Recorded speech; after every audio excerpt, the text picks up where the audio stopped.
Our top news this week: Teradek expands their wireless monitor modules for the Bolt 4K lineup with the all-new 1500 transmitter and receiver modules. Earlier in the summer, Teradek unveiled the 750TX model, and now you can get twice the range with the new zero-delay Bolt 4K 1500 wireless monitor module.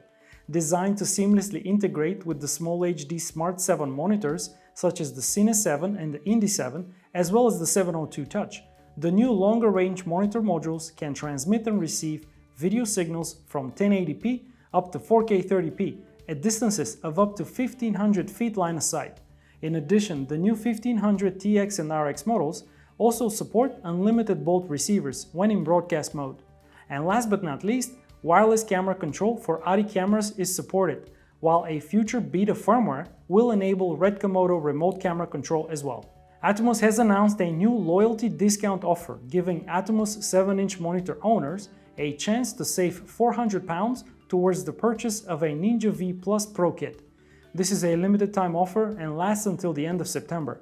Eligible Atomos monitors include the Shogun 7, Shogun and Ninja Inferno, as well as Flame and Assassin.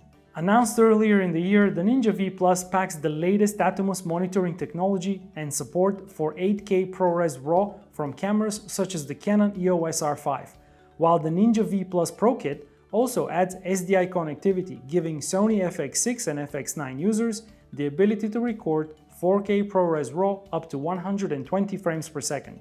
In addition, the Ninja V Plus Pro Kit also includes the H.265 license, a carry case, D-tap cable, and a sun hood. Blackmagic Design has released a remedial firmware update for DaVinci Resolve. In a Resolve 17.3.1 update, editors and colorists now have the ability to combine multiple source audio files to export interleaved audio.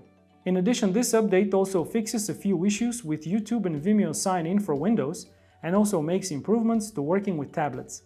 DaVinci Resolve 17.3.1 update also brings some stability improvements when adding stills to memories, as well as better Apple ProRes 444 processing on M1 Max. And that's it for this week. We'll be back next week with more news in 90 seconds.